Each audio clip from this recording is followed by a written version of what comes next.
Hello, boys and girls and hoes and sluts. This is Taylor, and I hope you guys are ready for something new because I am going to be doing something I like to think of as fiction fights, at least in my head. That's what I think of them as because I think about this shit all the time, wherein I will pick a superhero and another superhero, or like a UFC fighter and then like a ninja, or like any characters from my head, even like Disney princesses. That's a pretty good fight if you know what I'm saying. A little bit of a pillow fight with Jasmine and Cinderella. That'd be nice to see.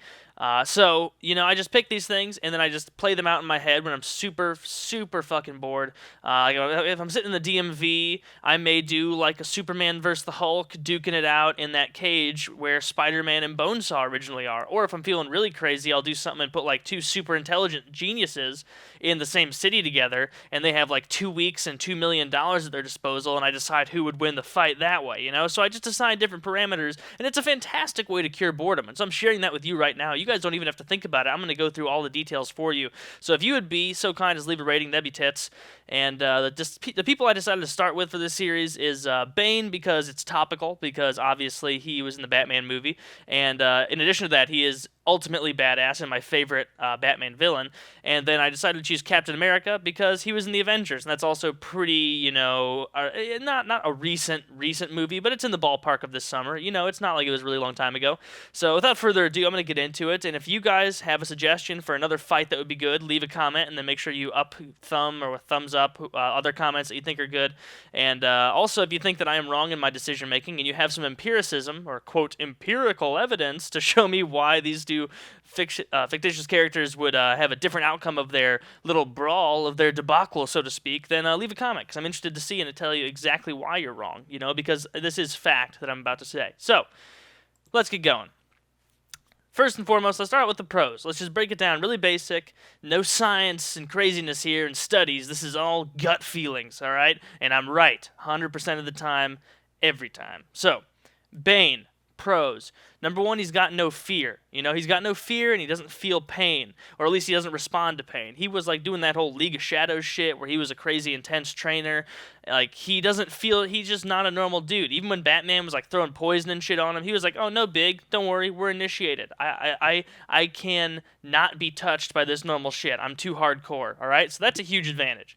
Another one is I would think he's a better fighter, There's also, there's a huge thing with Captain America. He's strong, fast, good training, like he has military training and whatnot, and so Captain America is a formidable guy.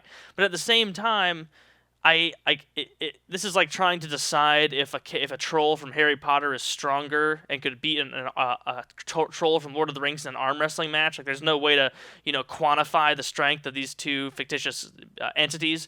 And so I'm going to say that Bane is stronger, just because on both their Wikipedia pages it says that they both are in peak physical condition, but Bane has that venom, which gives him the advantage, and so he gets even more than what could be achieved without that venom. And so I'm going to give the strength card to Bane on that.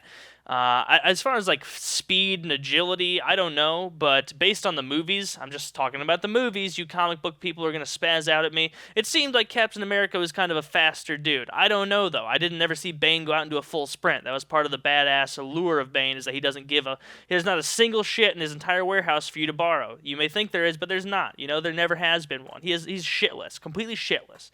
And so Bane, so far, I think has the advantage. I feel like his training's better. He's also a super genius, which was on his Wikipedia page as well. Wikipedia full of knowledge. Go there for your reports. Your professors they're going to love it. Captain America is a really good tactician. So that doesn't really even out, though, because Captain America's ability to really perceive tactics and whatnot is really about directing others. Like, he was about building morale for other people more than himself. And so Bane's kind of like a one-man army, whereas Captain America would turn a ragtag group of hobos with sticks into a formidable fighting force of near 300 Spartan status, like holding cardboard boxes and trash can lids and sharpened sticks, and then they can go fight at Captain America's behest. That sounded more like trying to raise like a tribal army in Africa or something than what I was trying to say, but you know what I meant. So I'm going to give the advantage there to Bane as well, as far as intelligence and tactics, because this is a one-on-one fight. If each of them had 500 men at their disposal, I'd probably give it to Captain America, because it seems like he would know what he was doing and building morale, whereas Bane would just be like, you do what I say or I'll rip your throat out, boy, even though that's not what he sounds like at all, but that's what he But that'd be so funny if he took off Bane took off his mask and then from going from this voice, the really weird voice like that, which is kind of like Sean Connery, but with a little bit of sass. And so it goes from that, and then as soon as he takes the mask off, he's like, "Oh hell no, man! Oh hell no! You ain't coming at me, Bane!" And then he's just like completely different. That would be the funniest thing of all time.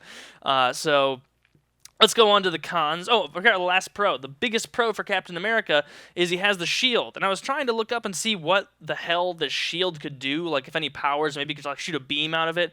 But I don't think it can do anything like that. I think it's just a shield, but like he's a strong dude and he can be punching with it, and so that's a pretty formidable weapon. But at the same time, Bane doesn't feel too much pain, and I feel like he could wrench that shield off of Captain America, unless there's some sort of weird fusion of like magic keeping it on there. But I'm pretty sure there's not, you know.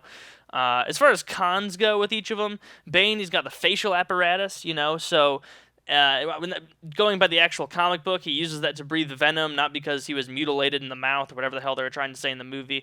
And it said that he has to take venom like once every 12 hours or some shit, and so it seems like even if Captain America did knock the shit off of Bane, he would still have like 12 hours of super strength to beat the shit out of Captain America. You know what I'm saying?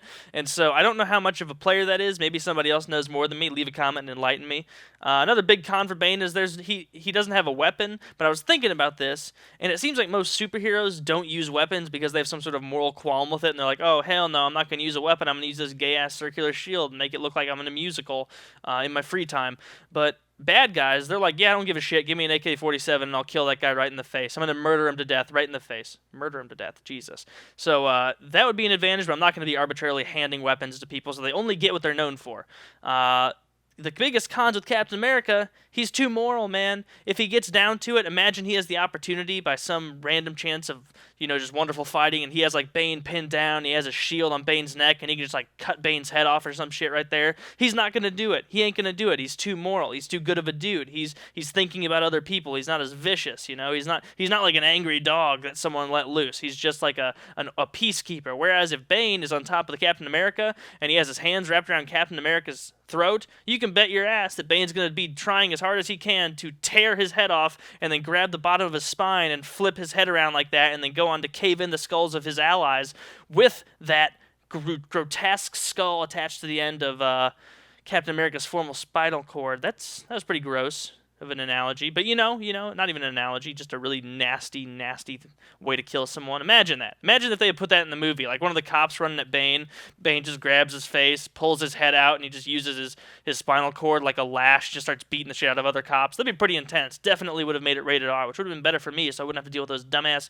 shitty kids asking questions around me and laughing at all the parts that aren't funny. It's not funny when Michael Caine is crying, you goddamn assholes. When Michael Caine is on the screen, you shut your mouth. You do not disrespect me with anything unless it's a small tear dripping out of your left eye down your cheek as you just realize and your body is racked with the emotion and how powerfully he played that character. But I'm not getting off on a tangent about Michael Caine or how great of an actor he is or anything. You know, forget that. So the way I see this fight going, let's say they are in, you know, just like a basketball-sized arena and it's all caged in, okay? How I imagine it going is Captain America saying some like gay ass stupid like you shouldn't do this, we should be good friends, and then Bane will be like, no, I'm gonna kill you, and it's like whatever. And so I imagine Bane running at him and they're running at each other, and I feel like Captain America would try and smash him with the shield, but Bane, being a super genius, would probably anticipate that and probably try and grab the shield and wrench it off of him, or grab the shield and pull the shield to the ground and use that like by stepping on it and then proceed to pummel the shit out of Captain America, whose one arm is stuck on the ground in his shield, while Bane is mercilessly beating the shit out of him. But if he could get a good punch on Bane, I feel like it would be devastating, but at the same time, I don't feel like Bane feels any pain, and so he's going to take that in stride and then just continue on his onslaught to the rib cage and everything. And so what I'm trying to say here, ladies and gentlemen of the jury, because I'm presenting this like an attorney, and you guys get no say, so you're just like a rigged jury, it doesn't matter, is I'm going to take Bane in this one. You know, if there were like 1,000 fights between them, I'd say Bane would win like probably like 800 of them, I would think, unless Captain America comes in strong with that bam, just with that shield. He's not going to win. You know, Bane's stronger. He's more vicious. He doesn't have a single fuck to give. He's going to be going balls out at every point. Like it's an all Bane world out there. You know, I'm going to say Bane. If you disagree with me, right here, Dueling Jolly Rogers, right at my webcam. That's for you, mother. No, I'm kidding. Yeah, if you disagree, that's fine. Leave a comment, tell me why. If you leave a comment and don't use, like actual examples, make sure to just like call me a faggot or a douchebag, because that always means that your argument is better. And if I make a mistake, like use the wrong your or an apostrophe in the wrong spot, bam, you win the argument that way too, because this is the internet and this is how that works. So that's it.